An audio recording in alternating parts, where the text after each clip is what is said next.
Welcome to my channel. Napapansin nyo na nandito tayo ngayon sa labas. Backyard namin.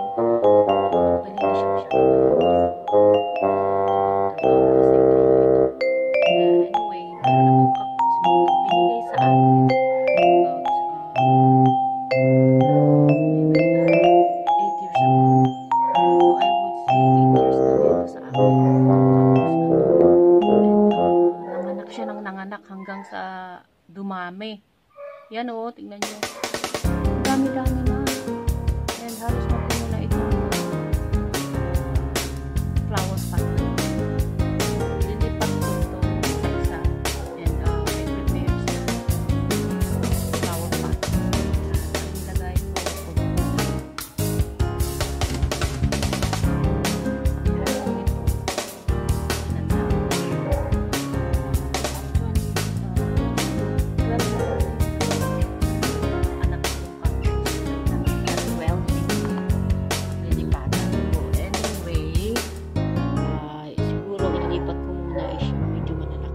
Ito yung hinanda ko na paglilipatan. So actually ito yung ginamit ko na compost. Multi-purpose compost. So yan ang gagamitin ko.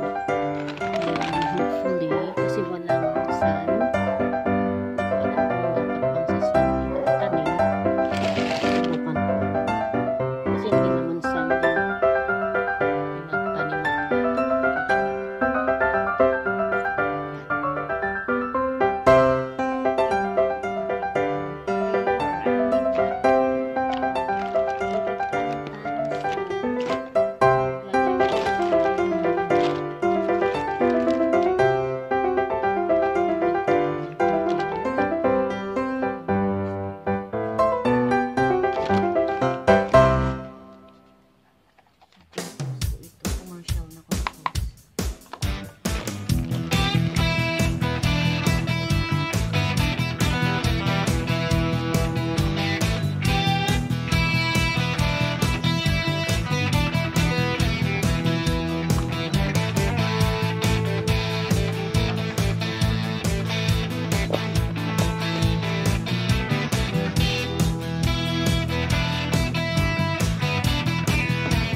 therapeutic din to. Tanim-tanim.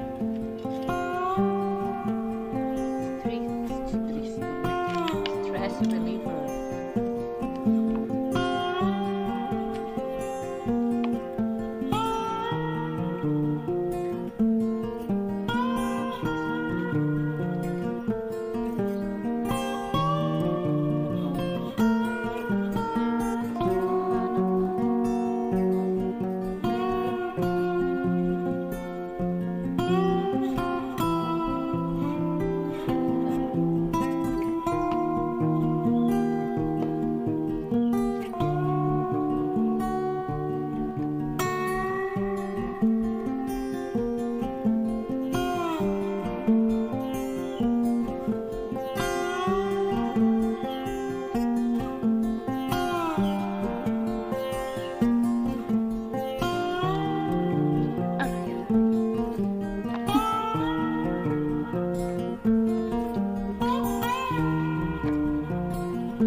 Pagkatapos nito, linisin ko yung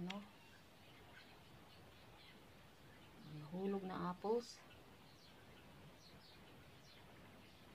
Mas marami pa yung nahulog kaysa yung na-gather. Lagi kasi pupuntahan ng mga ibon. Tapos yung crow pa na malalaki. Parang manok. Oh, okay. Nandun pala yung oh, meron pa namumunga pa. Oh, dami pa. Pero maliliit pa siya masyado. So, wait ko na lang ulit na lumaki bago ilipat. So, meron pa pala. Oh, 1, 4.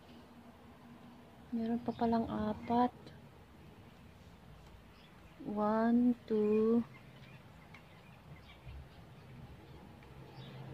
4. 1, 2, 3, 4. Dalawang dito sa side. And then, doon sa side.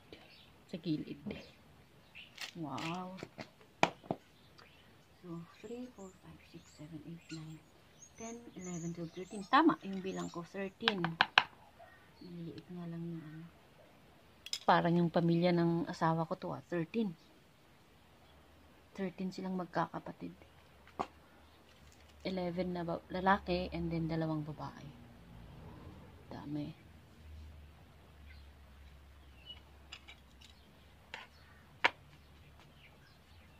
Oh, cheapers.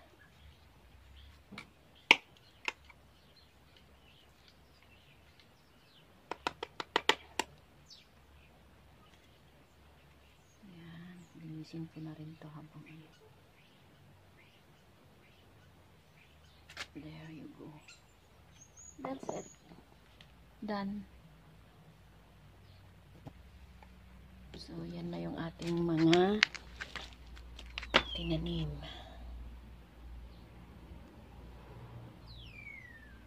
And hopefully over the months or maybe years, ganyan na din siya kalaki. Pero imagine 8 years, ganyan lang siya kalaki. Oh gosh. Well, at least lumaki.